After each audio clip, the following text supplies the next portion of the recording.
that it? Now let me call it in. Dispatch, this is car 2-4. We have visual on Unit 5-5. Looks abandoned, over. Copy that, over. Mother Christ! Shit, they're behind us! Forget it, just go! Now, now! Dispatch, this is car 2-4. We are over... Car 2-4, what's going on out there? Dispatch, this is car 2-4. We gotta get back up!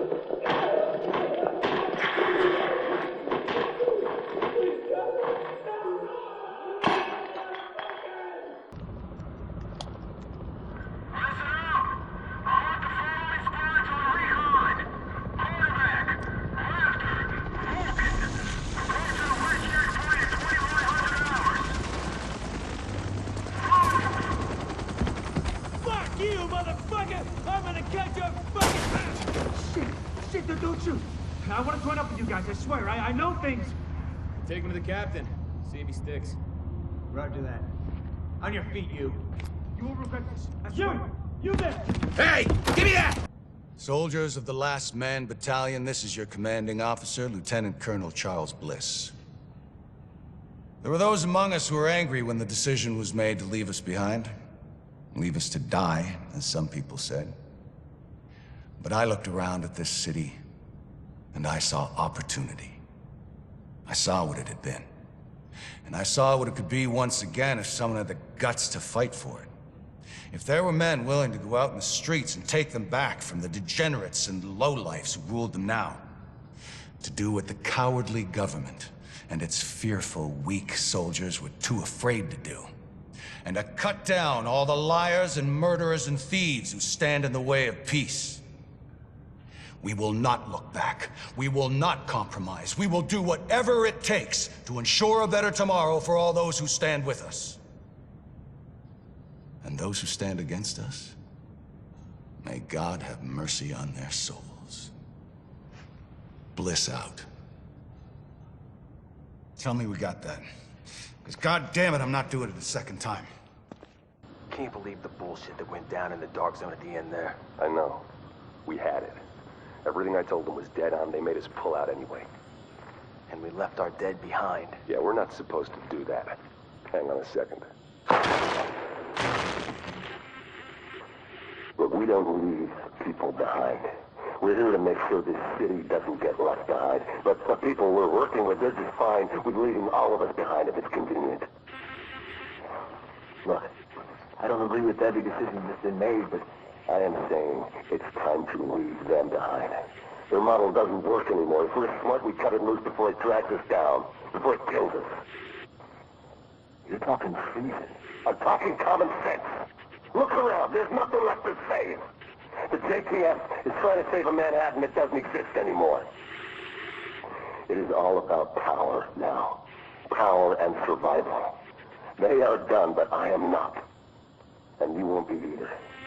Not if you work with me.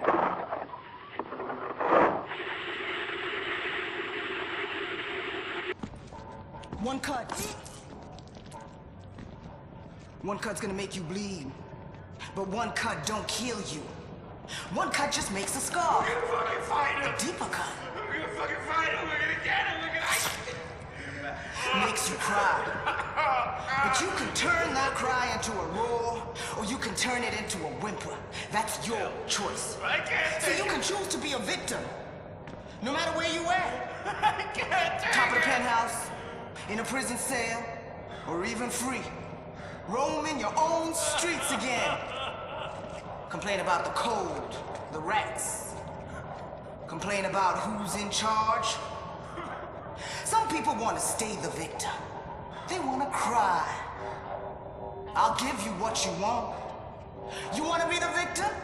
Well, I'll make you one. I'll make you one. Me? I'm gonna take what's mine They say this disease is a tragedy. They say it's the end of the world. Oh, yeah! This disease is our teacher. Teaching the uniforms that they've done. Teaching us to rise up. They've taken from us long enough. Now we take from them. Their houses, their cars, their families, their lives. This is our time. And now is our time. It's our time. We're all in. Let's do this! Wipe them out, goddammit!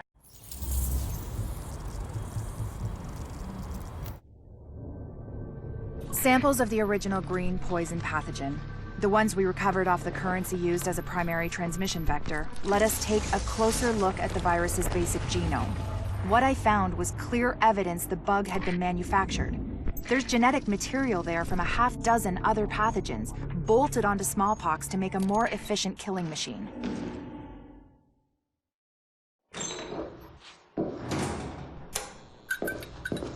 One of the things that makes a virus lethal is adaptation. Rapid mutation makes it harder for antibodies to identify and drugs to kill. What we're seeing in the samples you pulled from the population at the train yard is the degree of genetic drift green poison is already experiencing, and it's significant, which means it'll be that much harder to find a vaccine.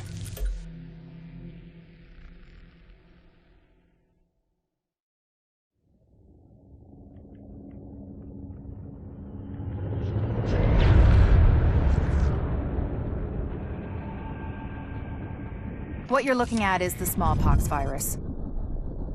It normally takes 1 to 2 weeks for it to incubate in a host, and it's not contagious while it's doing so. Looking at Amherst's notes, it's clear he wanted to change that, to make green poison infectious while it developed, and to speed up that incubation process to make it spread faster. In English, it's more contagious and it reproduces faster. And that's bad.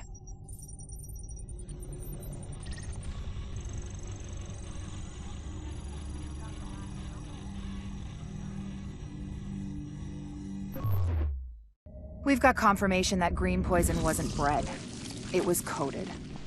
Specifically, he picked up on his buddy Chernenko's research about modifying virus genomes in a virtual space, kicked it up a few notches, and fed the result into an industrial protein replicator. What came out the other end was a working virus, one he could keep tweaking to achieve maximum effect. By which I mean, dead people.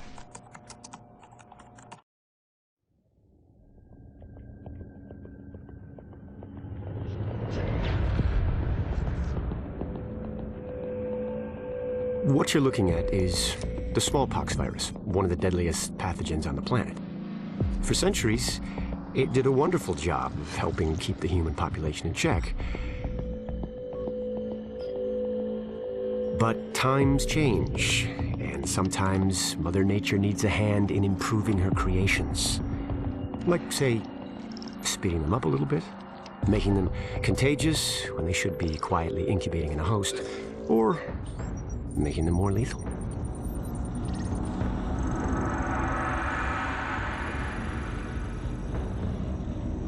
I didn't come up with the approach on my own. My friend Vitaly is one of the pioneers in the field, and the idea has been around for years. Genome as data. You see, once we digitized DNA, we made it infinitely mutable. We could do 1,000 virtual variations in the time it used to take to grow a 1 lab-grade generation of pathogens. And we could pick the best, most lethal combinations and make them real. That's how you make a killer virus, you see. Mix in genetic code from other diseases, and you move the sliders all the way up on lethality and virulence. The goal was a 90% mortality rate. I'm not sure my green poison is going to quite hit that, but honestly, that's just details. As long as most of humanity goes, the Earth stands a fighting chance. Technically, technology is what's killing the planet. But that's not really the case. It's the greed that drives the technology. But a funny thing happened on the way to $100 genome maps and 3D printed plastic toys. Someone figured out those technologies could be repurposed, modified for the greater good. Me. Now, my virus is going to do what nature's always done. decide who lives and who dies.